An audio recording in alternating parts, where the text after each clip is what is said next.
Thank you for joining us wherever you are. This podcast episode is brought to you by the Old Ways Actual Play team. This actual play uses the Cipher System rules by Monty Cook Games. This actual play is performed by adults and contains adult themes. We're happy to have you with us on this journey of cosmic wonder. All content, including names, places, events, companies, and etc., which may bear resemblance to entities living from the vast reaches of unknown space, are strictly coincidental. My name is Michael Diamond, and for tonight's game, I will be your game master. Thank you for joining us again on another episode of the Old Ways Podcast. I am your storyteller this evening, Michael Diamond. My pronouns are he, him, and we are back with our Children of the Periphery Season 2 series, which just features the Cipher System, and we've been having an awful lot of fun playing. We hope you've been having a fun time listening to our hijinks as they have ensued. And you can help support the show over on Patreon, and that's at patreon.com/theoldwayspodcast. You can find us on YouTube, where we keep everything via playlist, super easy to get to and get back to. And you can jump over to Twitch, maybe see some of these voices in the flesh, playing streamed games and all sorts of shenanigans that they might get up to. That's twitch.tv/theoldwaystwitch. And so now I will defer to our character and player introductions, which begin to my right. This is Morgan, and I play Captain Amar Kasfra. Our pronouns are she, her, and I am a brash explorer who learns quickly. Indeed you are. And to Captain Kozra's right. Hi, this is Rena. I play Tamarisk Envari. Our pronouns are they, them. I am an empathic speaker who commands mental powers, and I'm very tired of people just rushing in and shooting and punching things. Yeah. The softer and more eloquent forms of communication are what you're specializing in. And so maybe you'll get an opportunity to stretch those muscles shortly at the end of the table. Hi, my name is Mare, and I am playing Cordelia Oren. Our pronouns are she, her. And Cordelia is a beneficent warrior who wears power armor. And listen, she was just following protocol and helping to protect someone who was injured. So maybe next time, someone else could go first.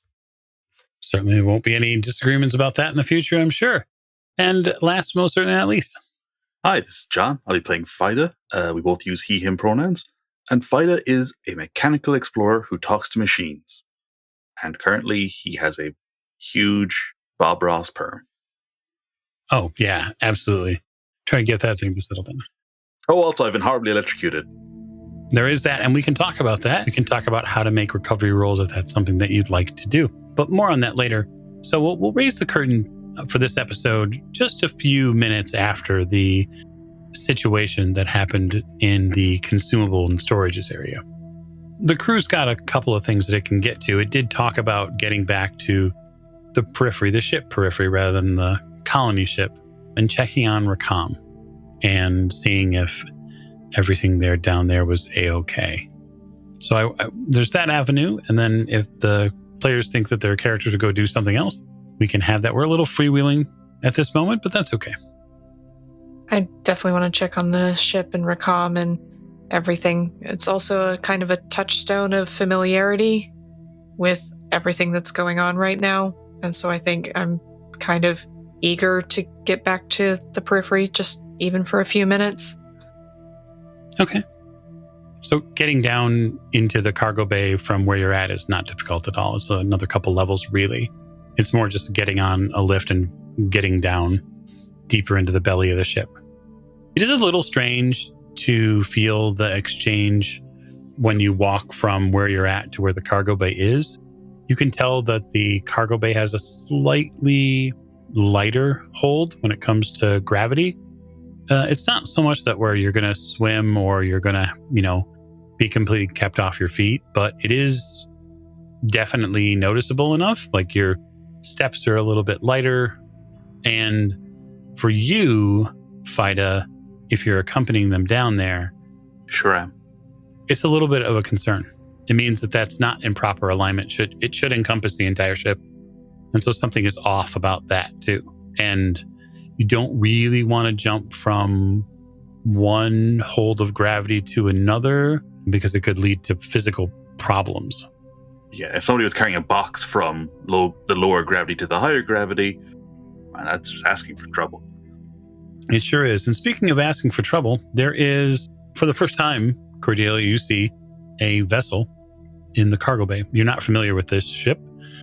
It is a long, fairly swept and stylized ship. It's mostly black, and the panels that are the way it's made up feels like it's a military ship. It's got some sort of weaponry on it. There's a cannon on the top of it. It's strapped down into the ship's hold. It's not going anywhere anytime soon, but it doesn't look like anything that you remember spec-wise. So for those of you who maybe have not listened to the first season of Children of Periphery, which we would encourage you to do so, this ship is the aforementioned Periphery ship. And why it differs from the colony ship is it's sort of made for a different purpose. This is a light transportation vehicle. So I want to say it's about 30 meters long, if memory serves correctly. It is mostly rectangular, swept rectangular in nature. It's got a larger pack of engines on the back. There's a discernible cockpit and middle space there. There is a ramp that likely could be opened and crew could get inside.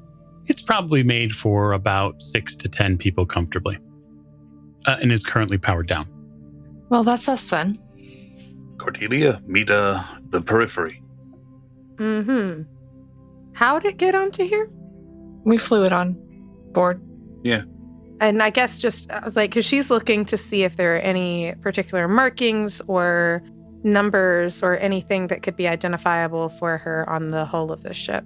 Yeah, well, that is sort of the strange part. This ship is bereft of numbers or call signs or tags. There's no ship tag that shows that it's the Periphery. They're just saying that it is. A lot of the paneling here looks like it's ablative. And so as someone who has a military background, ablative plating means that it's specifically armored against certain attacks. It's basically black on gray. And so likely doesn't show up very well on a lot of sensors.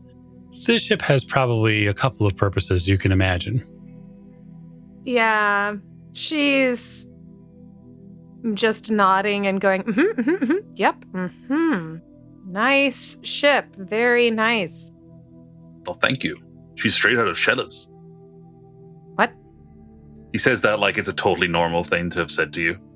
And she continues on with her, very interesting, cool. And what sort of trade did this ship take part in? You and your captain, and what work did you do? Research, I think. But we also gathered some rocks that one time. You think? I mean, that's... Look. I'm looking. He holds up a hand and he's genuinely like, of the 5 crew, 2 were members to pay off horrible debts that they could never work off. Captain Tamarisk, I'm not going to tell anybody your reasons for joining. The other one joined because she was part of a weird monastic order. But yeah, we kind of got thrown together and told to go do stuff. By who? She's dead now. Oh, okay, but by who? Like, for what purpose? Not our fault, by the way. Definitely not our fault. Yeah, that's, but just curious. Again, The murder robot I mentioned. vague on the work that you do. Like, you're well aware of my suspicions, right? Like, Oh, yeah. I think the main problem is that we were paid maybe once ever. Weirdly, we were operating on debt. Well, we rescued people from human sacrifice once. That's a good reminder, yeah. Okay. So you're humanitarian pirates? We're not pirates. We're not pirates. I object to that particular word. Okay, well, were you moving cargo? Sometimes. Okay, was that cargo legally obtained? Each time? Yes, there's space rocks. Remember that ship I mentioned that flew into a sun? I do. Speaking of, is your friend on there? Yes. Probably. Great question. We ran out of cryo fluid before we were able to, we would have jumped inside her, but we ran out of cryo fluid before some things happened, and we had to just dock her in here before we had to leave in a hurry. And yet you've not obtained any more cryo fluid? We don't want to steal from you. No, we're not thieves. Mm-hmm. I mean, technically we're archaeologists, if anything. We did a bit of archaeology, yes. I think we all did it, we did it once, but technically, yeah. Technically I'm a builder, if that helps. So your careers, you're a builder, and Justin points to Tamarisk. A courtesan. Okay, cool. And you're... Not with you guys at the moment. Oh. Where did she go? Captain's doing captain things. I wouldn't worry about it. She does those from time to time. That's a good question. Where did the captain go?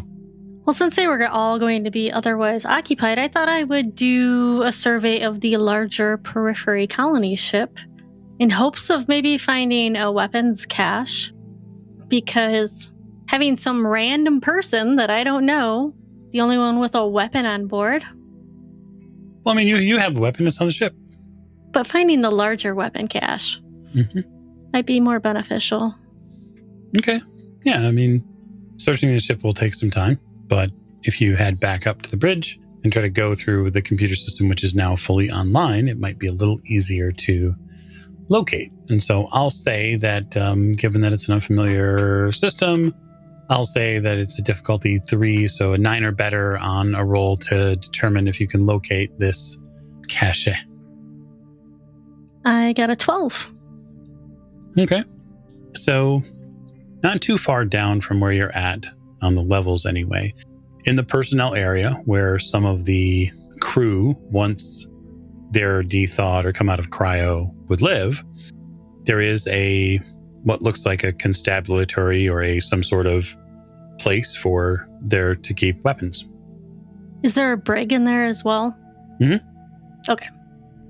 It's just in case.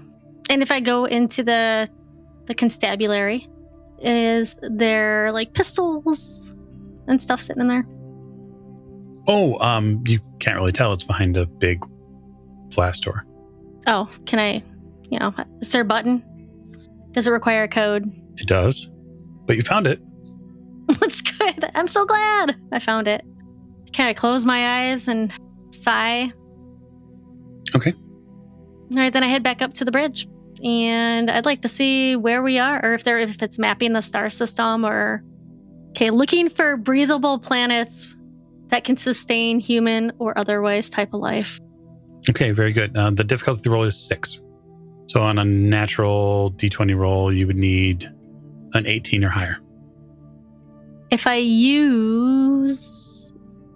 can I use Edge or no? I mean, you could, so we can talk about that as a way to lower difficulties. No, I mean, I'm not sure if it's going to matter, but I will give it a go. Okay. So close. I got a 16. So a little explanation about the roll. The reason why it's a 6 is because it's a fairly intimidating task to look out at all of the different sensors, long range and short range, that you have on the ship and realize that you are floating in the middle of nothingness, essentially. Because once the engines have come back online, you're not really moving anywhere, which could be good, meaning that you're not moving away from anything that you need to be at, but you don't know where you are. None of the stars here chart to anything that you have seen before on maps. You find a few large asteroids. You find maybe evidence of a nebula somewhere, but so far you have not been able to find what you would call a planet, let alone something which could sustain life, have atmosphere, has water, which is your biggest concern. Did we know any stars in the area, or even long-range scanners or sensors? No. You don't have any point of reference. That's the biggest challenge you're having. And you come to that conclusion like fairly quickly. You begin thinking of things that would make sense for you to see. Like you're looking for maybe there's a star that I have encountered before. Maybe there's a planet that I've seen before, and we're just real far away. This is like someone took an eraser and erased everything from the nav computer and put out stars that you're not familiar with. And so you are really working from ground zero. I feel a little defeated, but I'll just sit in the seat and put my feet up and hide my feelings. Okay, that's fair. So the rest of you are down in the cargo bay. I wonder, Fida, if you're going to get on the ship. Yeah, I'm just like, well, look, the captain usually has the codes and stuff for all that business and the authorizations. However, and I'm just going to just be like, Rakam, open up. You start bellowing at the ship. You realize that the periphery is powered down. So it's possible that... Even he's powered down? It could be. You don't know. He might have done it, yeah, if he didn't know what the situation was. So I'm just like, okay. So when I look at it, I'm not seeing anything. I'm not hearing anything. You don't see any lights. You don't hear the hum of the periphery's engines. You don't hear anything going on inside. All right, give me a second here. So Cordelia, you watch Vida bellow at the ship and nothing happens. Does it not have a handle or a hatch or something like that? Yeah, it's right there. He usually opens the door for us. He just reaches up and gets the hatch, swings down the handle. Yeah, you have to pull and turn and sort of put your weight on it so that way the ramp will descend. You get to the point where you break the fulcrum of that weight requirement and the ramp begins to come down in manual. Yeah, it's just about getting to the point where I think I need to get like a hollow tube so I can get more leverage, and then I'm just like, oh, there it is. Okay. Yep. The ramp descends, and there's a ramp that goes up at that point. It's probably 3 or 4 meters. It goes up at a reasonable slope, and then it gets to a hatch door, which is down. So, like, it's engaged, which means you'd need to be able to unlock it. I would say I am very familiar with the periphery. I would say that too. I'd like to put my hands against the surface of the doors and kind of reach out and try and activate the central reactor remotely. Just by kind of reaching out, along through the wires that I know aren't carrying any life right now, but, eventually they will. Okay. Just want to kind of force her, just give her a little kickstart. Okay. You reach out, sort of put your hands on the hatch. I'd like you to reach deep within yourself and talk to this machine. Hey, it's Vida. I need you to wake up. We're going to be flying soon, and I need you. I really need a ship that I can trust, and I can't think of anyone better than the periphery that I've known so long. Yeah. Even though it was really only a couple of weeks, but maybe a couple of months. So the best part is for the rest of you is that although Fida doesn't realize that he's vocalizing it, he is vocalizing this.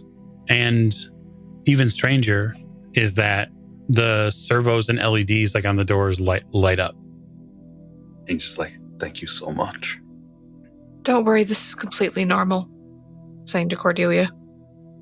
Cordelia had like a moment where her hand moved like it would go down to her pistol, and then she just kind of sets the hands on her hips instead, kind of looking between Tamarisk and Vida. And just, I think my definition of normal and your definition of normal are 2 completely different normals. Well, you have been asleep for a very long time, so yes. Mm-hmm. It's only to be expected. Your helmet picks it up like before the rest of the group hears it. You pick up like a fluctuation in the ambient like energy patterns in the room. And then just a moment later, everybody hears what sound like the warm-up, the beginning pre-flight warm-up of the ship. So like this vessel turns on. Yeah, and Fight is like, the doors have opened, but he's still got a hand against the wall. And he's just like, it feels like so much longer than I guess it was. But come on, we'll get inside, we'll get her all in ship shape, and I mean, she should still be mostly in ship shape. Then we'll see if we can get Rakam online and, see where we go from there. The door moves out of your way, Fida. Cordelia turns to Tamarisk and is like, I thought the ship was Rakam. No, Rakam is the artificial intelligence inside the ship. Does that not make him the ship if he's doing all the things that's thinking about? No, he's a distinct entity, and he will be very clear about that if you ask him. Huh. Okay. And she just continues to walk around with her hands on her hips, just peering at everything. So the inside of the Periphery, for those of you who've not been inside it before, it looks like more of a military vessel than probably just a common freighter.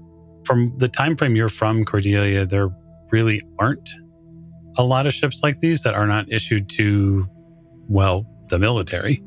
All of the seating and environmental arrangements are all done to serve a crew that would call this vessel home. And they would probably run from, point to point doing things that were needed, whether it was patrolling a system or whether it was landing on a hostile planet to deal with a problem, or maybe it was executive evacuation, that sort of thing. But this thing has been purpose-built to do probably a singular task. And as you unfold and walk around the ship, I just want to ask, Fighter, are you going to go to the bridge or are you going to go to the engine room? Where are you going? Engine room first. Okay. I will turn to Cordelia and just be like, quick heads up, one of the floor panels is missing. I had to get rid of it due to contamination. Contaminated by... Difficult conversation. Probably going to need to sit down and maybe have a drink before you listen to that stuff. I just need to make sure that the engines are all good first before I go bringing anything online. Uh-huh. And you see that then she's just kind of looking where she steps carefully. He's like, no, all the others are fine. All the others are fine. It's just the one that's missing. So, I've marked it with safety tape, chevron tape and stuff. Mm-hmm. It's quite high vis, but at the same time, it's just thin steel. Your power armor might be a bit too heavy for it. She starts walking even more carefully still. Most of them are fine. Okay, it's fine. You do what you need to do. I'm just gonna take a look around. Mm-hmm. Sure. I'm gonna check the ship, then I'll talk to you guys again. And I'm just gonna make my way into my, I consider my part of the ship, of the engine room. Yeah, you walk back towards the engine room. So this is going to bring you into contact with a couple of things. It's going to bring you in contact with the galley. So this are the cafeterias, etc. You see that there's a table with an assortment of chairs that you pass by. Everything in here looks ruggedized, and it looks like it hasn't been used in a little while, not shockingly. And then you pass something that you were not really expecting, Cordelia, and that is a green space. And so there is a set of double doors that you pass on your left that have a large portion of them cut out as windows. And you see greenery, like an overgrown arboretum. That catches Cordelia's attention, and she pauses there to look and even perhaps step into that room just a little bit to admire it. Yeah, when you step closer to the door, it opens. There's a little bit of resistance when it opens. Both Tamarisk and Fida would catch that happening because you both know where the arboretum is, and yeah, sure, it's cool. But when the doors do part, you can tell that they're parting under a little bit of stress because of the arboretum has not been cared for in an unknown number of weeks or months, and so all of the grasses have overgrown the normal winding path that goes through this section of the ship to help sort of walk the stress out of you. All the grasses are overgrown, the vines have grown everywhere, and so when the doors part, they have to sort of tear a little bit at that greenery to open. But it is no less beautiful in here. It is no less calming, and the earthy smell that comes out of this space, it's almost welcoming. Like it smells like a field, and you haven't smelled like earth or plant or any of that in you can't remember how long.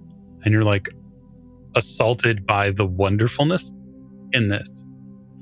As you step in, you notice that the tension just kind of leaves Tamara's body just completely. Like I'm visibly relaxed and settle into it the moment the doors open.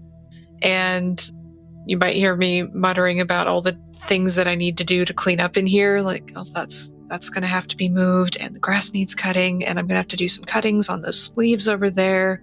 Oh, and my flowers are blooming. Oh, I missed it. Just little muttering to themselves as they move into the space, but they seem very happy. Cordelia notices this, but she also is kind of taken aback still, too, just to see something so green after so long, and goes to kind of like just, like touch at some of the vines, and like even with her power armored hand, just kind of across the tops of the tall grasses. Yeah, so she is taking quite a moment in here. Breathe it in. I thought I was breathing. No, darling, you were holding your breath. I know it's a bit overwhelming, but in and out, you know how to do it. Okay, and so she does, and just takes it in. I never got to see anything on the colony ship. I'm certain that there's areas where they have that. I mean, the ship is huge, so I'm certain that there's a space like this. I just never went to it before going into cryo. You actually see something relatively surprising, Cordelia. You see a flower that you remember from your childhood, and that's a dahlia. It sits in a corner somewhere. It's not by any means given its what you would see as its appropriate place out somewhere where everyone can see it, but it's hidden. But it's vibrant and bright against the sort of dark and earthy background that's in here. Cordelia makes her way over to it and is like, I haven't seen one of these in ages. Not since I was little. Oh, one of my favorites. Yeah. I mean, there's just the one. Can we grow more? Oh, there's more in here somewhere. I planted them anyway, so they should be around. Just a bit hard to see with all the vines and things growing everywhere. Huh. Vida, you get down to the engine room. It's not terribly far, but it is a little farther away. I didn't imagine you would have stopped in the Arboretum with them. You probably would have carried on. No, not just yet. This is priority one. And you get back into your space. You can see it left pretty much as you had done, running out of the room to try to get onto the colony ship and into safety. And you can see where time just stopped. And that means everything's right where I left it. Oddly enough, yeah. No one moved my tools. It is a rare thing. I'm going through my checklists, my standard booting up checklists, my pre-checklists, all these things. Just making sure everything's where it is. Everything's operating within parameters. My safety features are all online. And I'm kind of worried about my friend. It's taking the ship a little bit longer to boot up, but it's probably, you don't remember the last time the ship has been cold for months? I mean, even when we flew her for the first time, she wasn't cold she wasn't really cold. No. And then overhead, all of these emitters start like clicking online. So all those silver holo emitters start coming online. And then starting at the base of one of the deck plates, a digitized image begins being created, almost like a super fast 3D printer. It stitches the wire diagram of Rakam, and then eventually the lights come on sort of full blast for a second, and he appears in the space. Oh, you see him stretch digitally. I feel like I took a nap. Yeah, pretty much did. Ship's gone cold. Yeah. Where are we? What is this? Oh, right, the ship. Hey, you're alive. Yeah. Made it through the portal. Yes, and so are you. You didn't get fried by cosmic radiation. Thumbs up. So, what's going on? Where are we going? Great questions. Great questions all around. We have a friend on board. Oh, yeah, no shit. Yeah. Seems cool. Seems cool. And he just kind of gives a shrug, like the big shoulders just go up. And he's like, seems okay. You brought a Legionnaire on ship? Didn't really have a choice, to be honest. It's in advanced 51X armor, power armor. She could rip deck plates apart. It's definitely a she. Oh, yeah. Okay. Do I need to be worried? I don't think so. She was Kainat's pick. Okay. I see Tamarisk. I see you. Where's everybody else? Captain's doing captain things all around the ship, around the bigger periphery. Little periphery here is inside the cargo bay, and I've just turned and I'm sitting on a bench as I'm talking to him, and I'm just like, look, Kainat and Icarus aren't here right now. Well, Kainat's I'm pretty sure she's dead. I think that's the correct description for what. Dead? And he makes a gesture with his hand, like, kind of? Like a so-so kind of thing. He's like, she interfaced with some organic computer thing, but so she came out of cryo and she found that her wounds hadn't healed, or that they were still gonna do her in. None of us were there. We were all in cryo. She was the only one awake. Why didn't you wake anybody? Why didn't you just ask for help? I haven't seen her yet. Haven't found her yet. But I think maybe her wounds were such that they might have reopened and she might have succumbed to them. Or that she knew she was going to. She left an audio message. I'm still a little bit fuzzy. I've only been out of cryo for a few hours now. And Icarus, and he just kind of goes quiet and stares down at the floor. He's like, Rakam, I might have killed Icarus. I don't know. What the hell did you do? I'm the one that put everybody in the cryopods. They were the older models, right? The ones that aren't just lie down and get the spray across your face, the cold mist. The ones that like fill with liquid. And he looks baffled.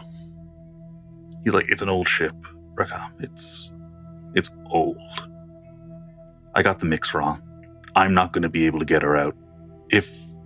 I think it should be possible for her to be taken out by a trained professional with a proper crash team, and it should be okay. But if it was just me, she wouldn't make it. She has to stay there for a little while.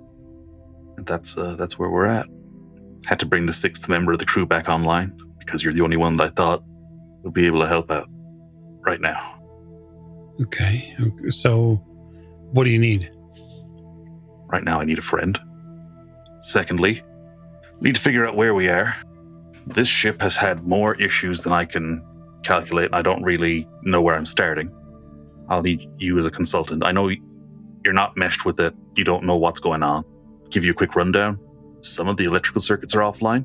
Some of them aren't. Some systems are still functional. The cryopods seem to be mostly still functional, but the food has all spoiled except for the dry goods, which is going to be an issue. We could maybe wake people up a handful at a time if we can get some kind of, small-scale agriculture system online, but that's not my call. Really, I came here because I wanted somewhere that I knew, somewhere I was familiar with, somewhere that I at least knew what I'm doing. I'm just a guy. I fix engines, I fix ships. That's your problem, he points at you. You're constantly trying to tell yourself you're just a guy. Like, didn't I see you interface and talk with extra-dimensional beings? Yeah, but I don't remember any of that anymore. That's terrifying. I haven't had time to unpack that much. Just a guy, though. He holds his hands up. Just a guy. Just some schlub that can talk to computers. The pleasantries are over. I'm going to take a walk. He walks out of the room. And he's just going to go back to his checklists. He's just like, at least he's okay. So, Captain Kazar, I wonder if you might get curious at some point after your attempt to find a planet goes a little less than productive. I wonder if you might get curious as to where one of your crew members might be. One of them or all of them or? Well, clearly, at least one of them, Kainat, is somewhere on this ship somewhere. Yes. Obviously, know where Icarus is, and I would love to talk to Kainat in some way, shape, or form. Okay. So I wonder how you might go about locating her. Well, since she is in the computer system, she probably has made herself, like, she would be her own program. Probably. Would she just name it Kainat? You would have an opportunity to search the computer system and look for Kainat. And I'd say that's probably about a difficulty 3. Okay. Yes, so I would take a look at the computer system, looking for obvious changes that were not there prior to us entering the portal. Yeah, that makes sense. I got a 1. Gosh. I'm not finding anything today. No, I mean, you're going to find something. So let's talk about special roles. And I say special in quotations so that all of our listeners know. So there's a lot of things that can happen when you're rolling dice in the Cypher system. As we've talked about and seen before, we've seen people succeed at rolls. We've seen people fail at rolls. We've seen people get natural 20s, which are the best outcome that you could possibly have in any sort of roll. Now, when you do the other thing, which is to roll a 1, things happen. Because something should always happen when the storyteller asks someone to roll dice. And in this case, I'm going to intrude on this scene with a GM intrusion. And the best part is that I'm not going to have to hand you any experience because I get to do it for free. You begin typing and searching the system on one of these pads. And as you do, you realize that there's an automated process going on right now that you were not aware of, which is the automated process that has begun, at least it began about 22 minutes ago, was the cryostasis pods are beginning to go through the reprioritization of their wake-up call because the ship's now at full power. And so the process that has started is that a few hundred settlers are going to begin coming out of cryo. And what the ship's computer is doing is that it's processing which ones are the most important to do. This is a exceedingly dangerous thing as you have no way to feed them. So I will leave that to you there in your lap to enjoy. Thank you. Anytime. So, Tamarisk, the Arboretum's doors open, which is half the joke, really, because Rakam doesn't really need doors to open, but he comes in anyway. So while the two of you are looking at the Dahlia and probably sort of trying to half tend to some of the things that are here in the Arboretum, or just flat out exploring to see what other plants and, you know, what other flowers, etc. grow here, someone walks in wearing all purple, like a vibrant purple. And for a minute, you're a little taken aback, Cordelia, because I would assume your helmet's off at this point. Yeah. Yeah. So you can see this person and you can also sort of faintly see through them. They're just a little opaque. Rakam! This image comes closer and he comes closer to Tamarisk and sort of you can see Rakam, as he's called, step closer like he's going to hug Tamarisk, and then he stops and like gives them this long, very deep bow. I bow back. Oh, it's so good to see you. We were worried. After the story that Fida gave me, I was worried. Oh, where are my manners? This is Cordelia. Cordelia, this is Rakam. He turns. Rakam isn't necessarily, I would say he's slightly androgynous. He's got 5 o'clock shadow. He wears some very stylish clothes, very floofy pants, like very free-flowing outfit. It doesn't look like anything that culturally that you're familiar with, but he turns and bows to you and says, "It is good to meet you." And you as well. Your friend Fida has spoken very highly of you. Oh, well, yeah, Fida. Fida. It's interesting. He sort of smiles. When I first met Fida, he was vehemently against me in any way, shape, or form. Being a construct is difficult for some people to adapt to. Mm-hmm. In fact, if my memories serve correctly, he wanted to rip me out of the ship. First thing. Did you guys have some sort of argument? Oh, no. FIDA was against any sort of artificial intelligence. Mm-hmm. Mostly because he feared what I could do. Or, moreover, he feared what a program can do that he hadn't programmed himself. But we got over it, and now we're friends.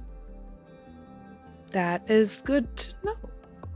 I'm monitoring Cordelia's emotional state during this whole conversation, by the way, just like keeping mental eye on how people are feeling right now, because Cordelia has seemed very tense for a while. Mm-hmm. Yeah, and I don't know how good Cordelia really is at keeping her emotions in control. So if there's any sort of additional narrative description you'd like to give us about body language or what she's doing, if any of that goes off into the feels category, let us know. Yeah, so one of the things that Cordelia has is that she is, being a beneficent warrior, is trained in tasks related to pleasant social interaction, putting people at ease and gaining trust. So even though she's just, I guess suspicious may be the more extreme version of wary, but every bit of her training as going with someone to be a protector for hundreds going to a new colony has her just wary, and this is new, right? New doesn't mean bad. However, if Rakam did try to, she's analyzing the basic things, okay? Like, it doesn't seem corporeal, however, connected to ship. Okay, what in here is connected that he would be able to have control over? Could he shut off oxygen?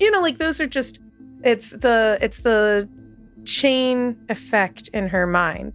So while she is smiling, and she is a little on the tense end, but just as anyone would be when seeing something new and knowing that asking every question that's on your mind is maybe not the best thing to do.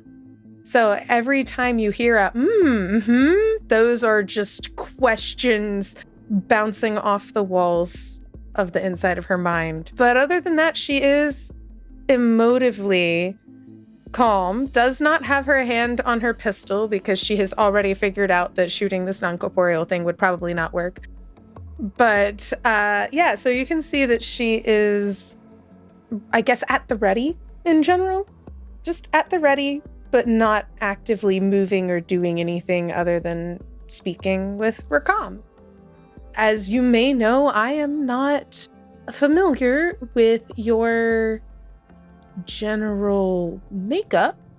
It's a very new thing. Usually, our forms of artificial intelligence did not seem so humanized. It was more of just processes to keep technology functioning and linking with one another and occasionally putting together an amazing playlist. But apart from that, this is a major development for me.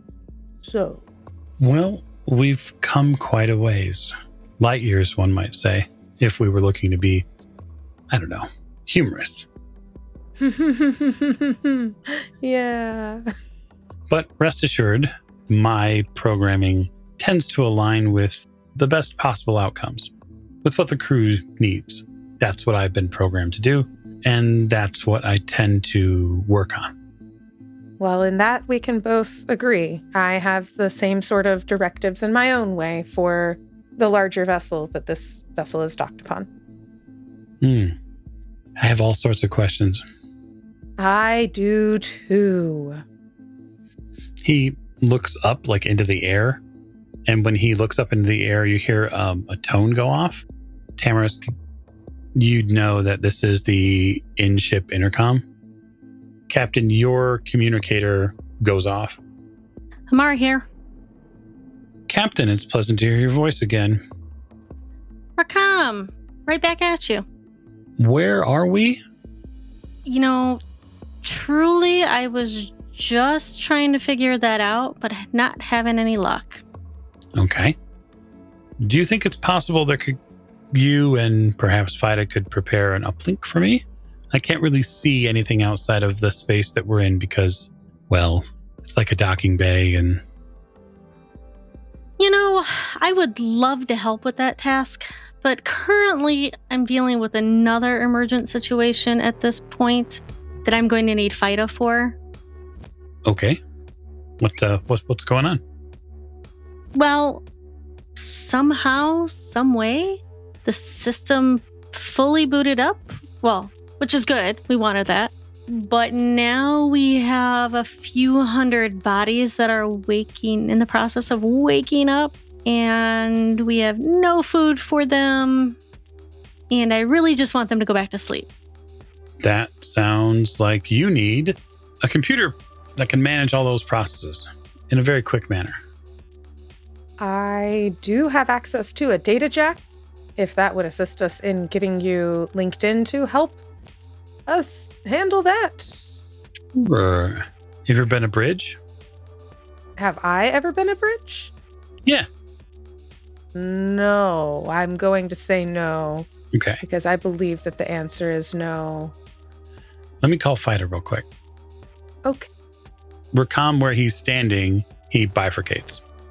And you see part of the hologram walk back down the hallway while the rest of Rakam, so he's just a little dimmer, stands here. Rakam comes back into the engineering bay, Fida, and says, "Hey, we're going to need an uplink cable." Yeah, we can do that. Captain said something about a couple hundred colonists starting to wake up. She'd like to stop that from happening. Yeah, that would be good to stop. Turns out there's no food. Well, there's dry goods, but those won't last long. And besides, if I woke up and they only had dry goods, I'd probably mutiny. I haven't eaten in a while, actually. He just kind of stops and stares at the ground. He's like, really hope I don't have brain damage. Anyway. So we need to uplink me into this ship, and the Cordelia said something about having a data jack. Yeah, her armor's got some stuff built in. It would really, really speed up the process if you could get that flow cable through that. We can do it. I'm going to have to go to the workshop. Come on. And he just he's happy with where the engine is. He's going to leave it idling. And he walks up and across to the workshop that we have on board and goes in there, comes out with a reel of cable, like a bandolier across his chest. All right. It's just a lot of very thick multi-strand cable wrapped around his chest and an extension that you can see that he's pulling lengths off. And he's just like, okay, this is going to take a while. Well, no, it's not going to take a while. There should be a port somewhere nearby here. Yeah, there is. It's right here. Rakam points it out. Thank you. He just puts it in and he's just like, right, so now we're just going to have to... Come on, you can't tell me that you haven't ever wanted to use... We use the Legionnaire as an antenna. She won't mind, I promise. She's probably already connected in the ship. We can just use the data jack as on broadcast mode. Those old data jacks, they were really good, It's just that they were really expensive to make.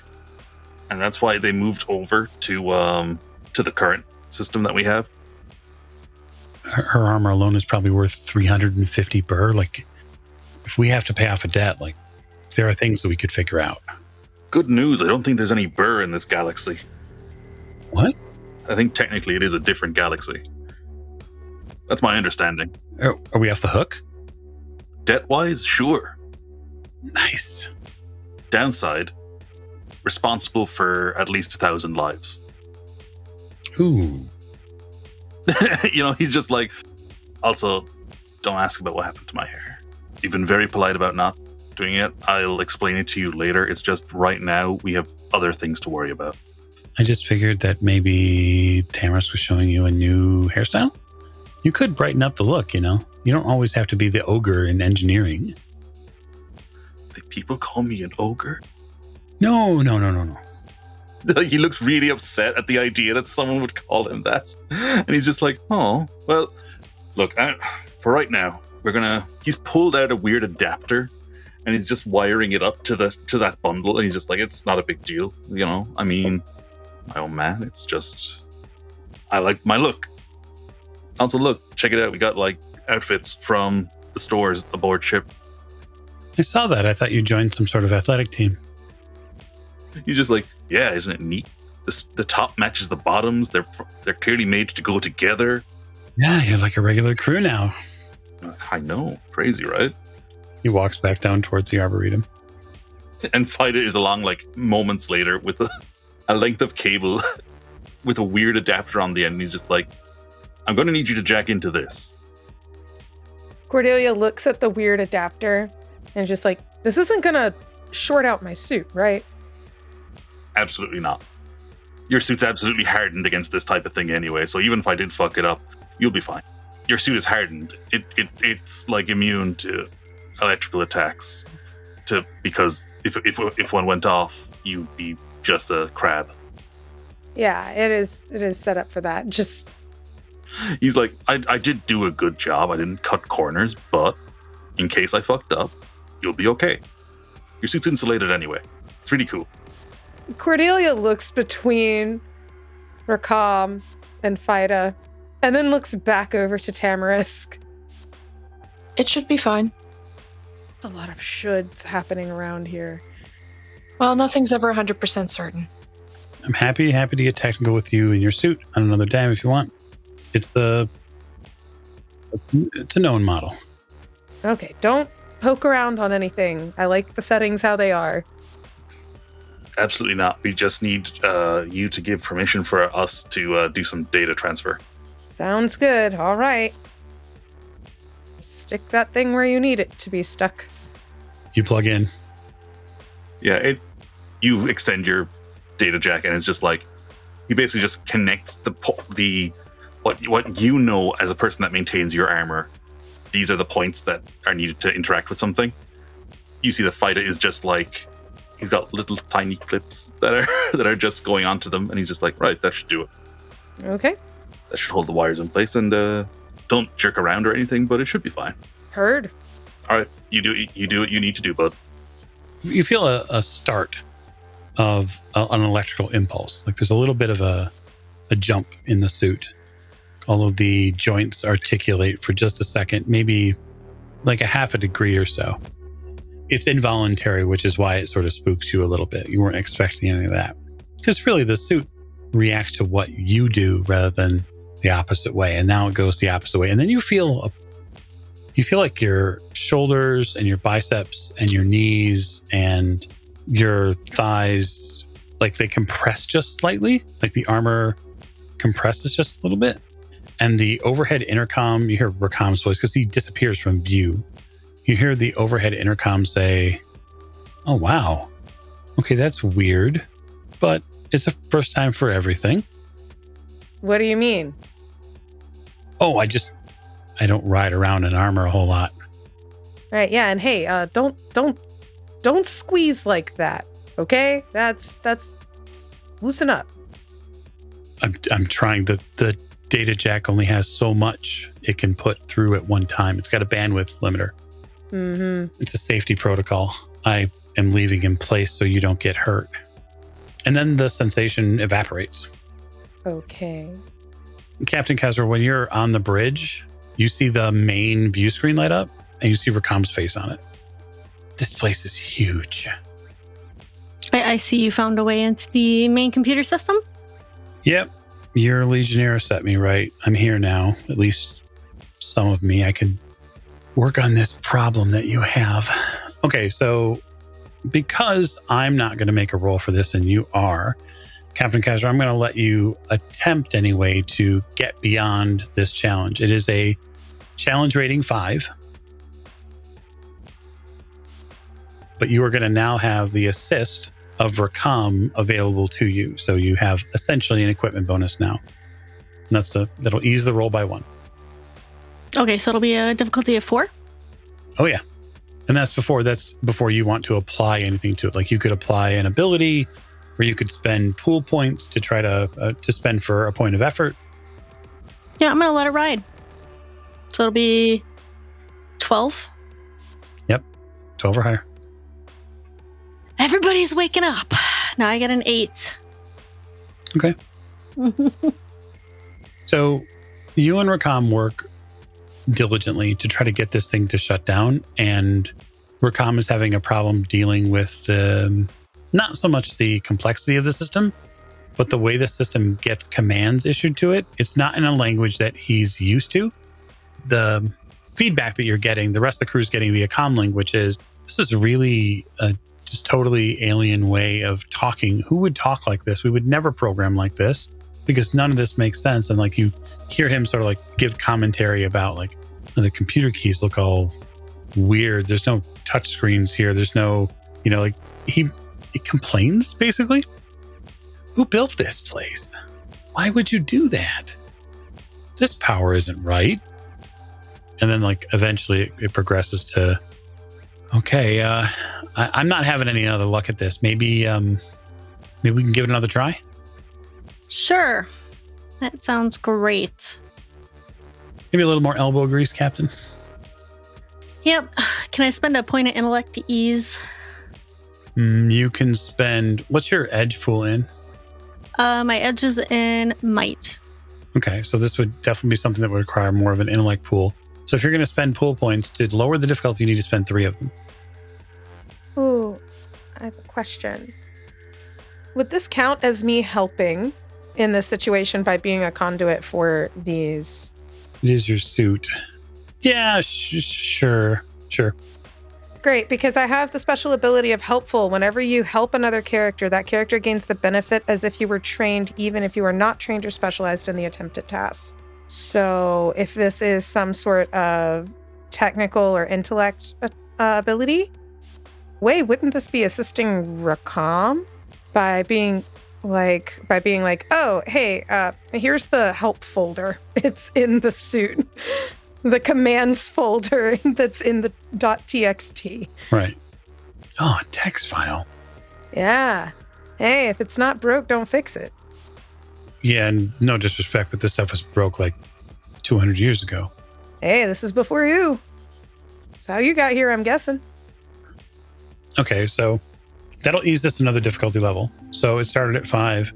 It'll get eased to 4. If you spend pool points, it'll go to 3. Yep, I spent pool points. We got it down to 3, right? You do. Okay. I get a 13.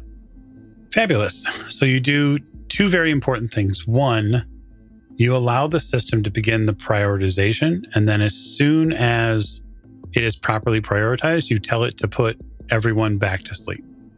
You come directly up to the line when it was going to begin exhuming people, right before the sort of initial fire up process, which is really good because that might be catastrophic to certain crew members to get flash unfrozen and then refrozen. Rakam breathes an audible sigh of relief. Okay, crisis averted. Great job, everybody.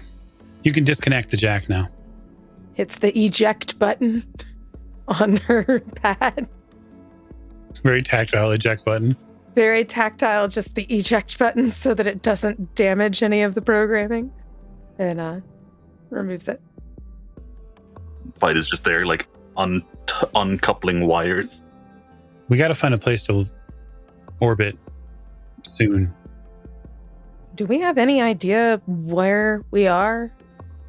Like, I know if we were in our home galaxy, the home galaxy that we arrived from, couldn't we just look for where that is in the night sky and go from there?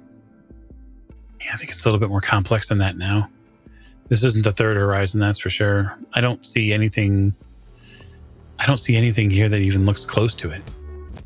But even before our civilization was able to get into space at all, we were able to track the stars, we were able to track galaxies, we were able to see deep within. Is there any sort of way for us to, I don't know, spot any familiar other star, galaxy, anything like that?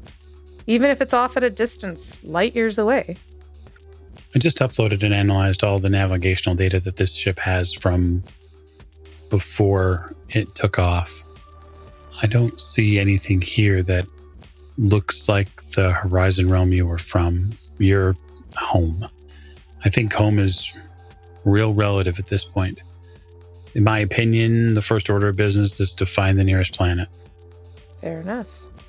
It doesn't look like the food stocks on this ship are well stocked, which is kind of concerned. How did the consumable storage?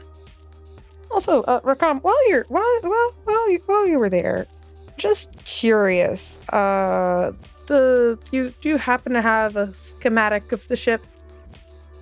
Yeah, I have a rough line drawing. The original or the current? Oh, both. and Fight is looking between them both. He's like, how's that? Don't worry about it. I'll tell you about it later. Finger guns to Fida. He's like, that's what that feels like. Yeah, but Rakam, you know what I mean? That. Yeah, I know what you mean. Is there any way to date when that occurred, and potentially why? Maybe. If we had some...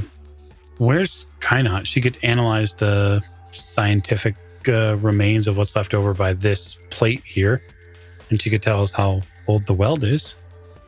Can you not find her in the computer, Rakam? Remember the whole waking up, leaving an audio recording, wounds. You see his in the arboretum. You see like his head tilted. His face that's on the bridge view screen does this too. Like you see him thinking. Oh, why would you do that? Oh, that's why. He lets a long sigh pass. She's in the medical bay. She's tied her brain functions to the ship. So, where we're from, he turns to you, Cordelia. There's an order, a monastic order, called the Draconites. They're holders of knowledge and seekers of knowledge of horizons past, like the one you're from, like the one this ship that's carrying us is from.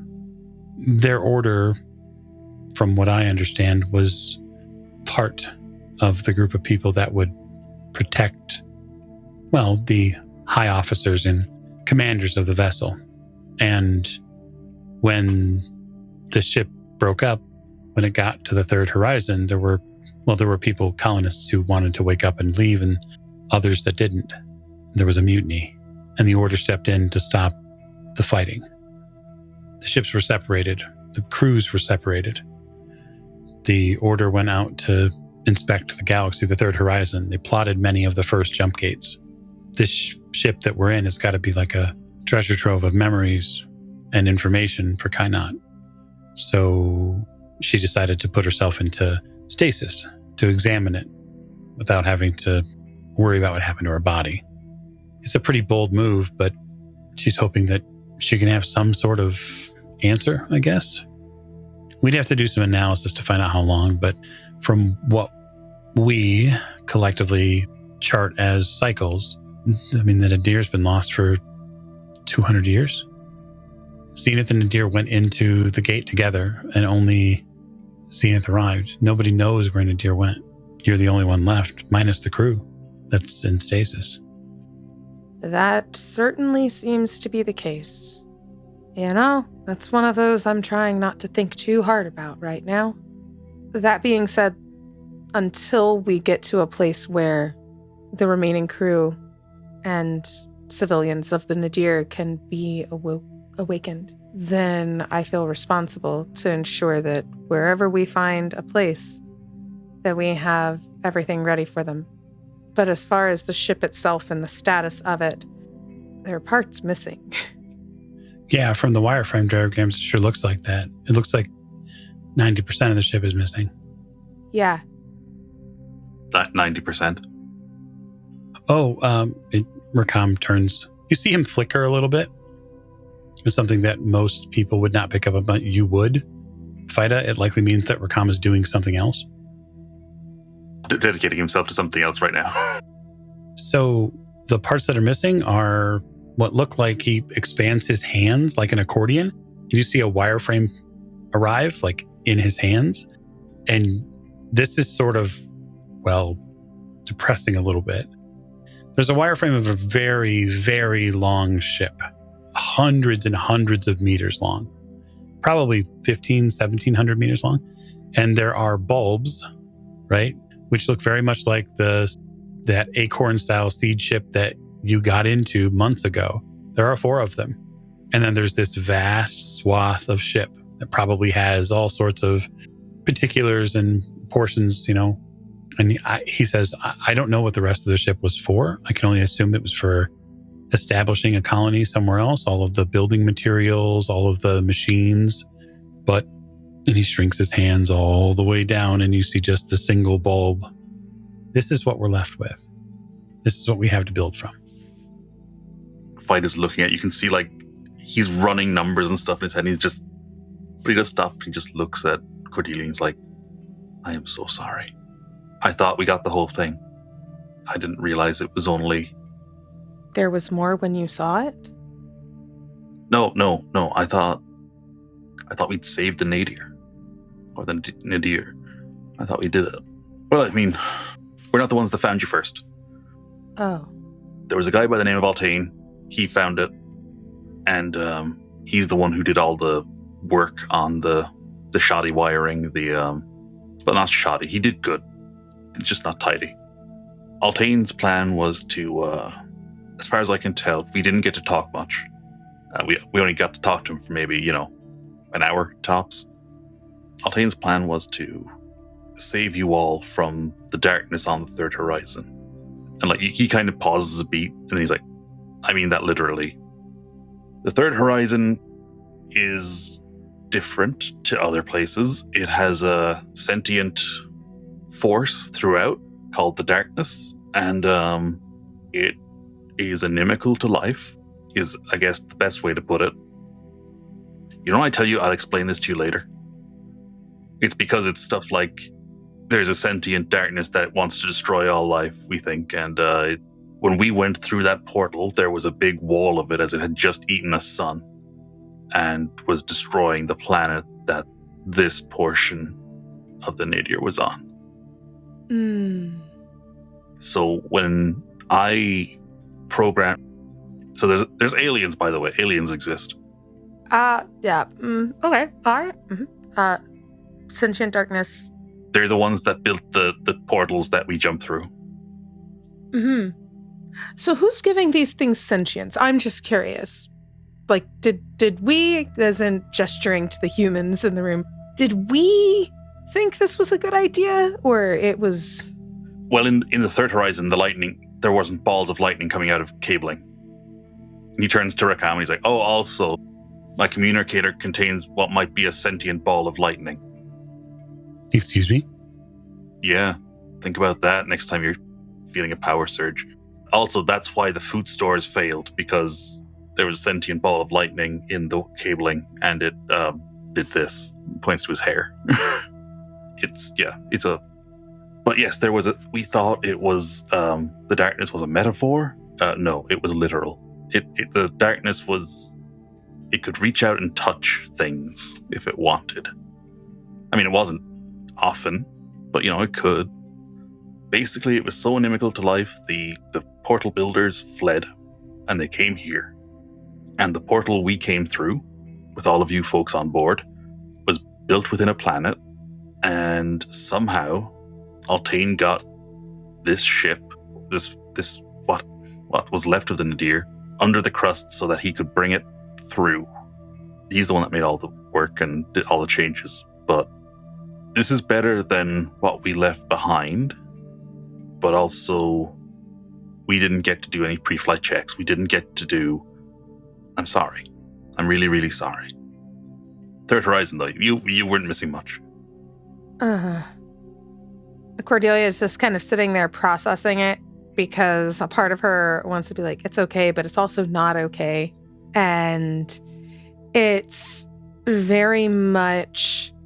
that's a sorrow she's going to have to process later, because there's work that has to happen in order to protect those who are remaining. And that is all of the energy that she's giving off, where you can see it's a furrowed brow. It's a very still, because even when she is in her suit, she's always kind of fidgeting, like stretching little things, but she's very still. She's very quiet in this moment.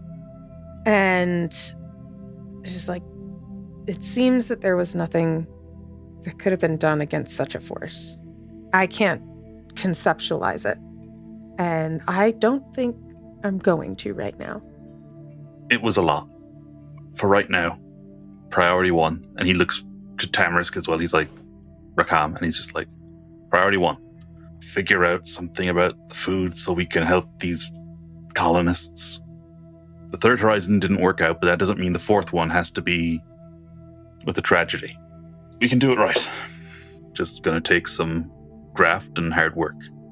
Rakam, what are our ship supplies like on here on the Periphery?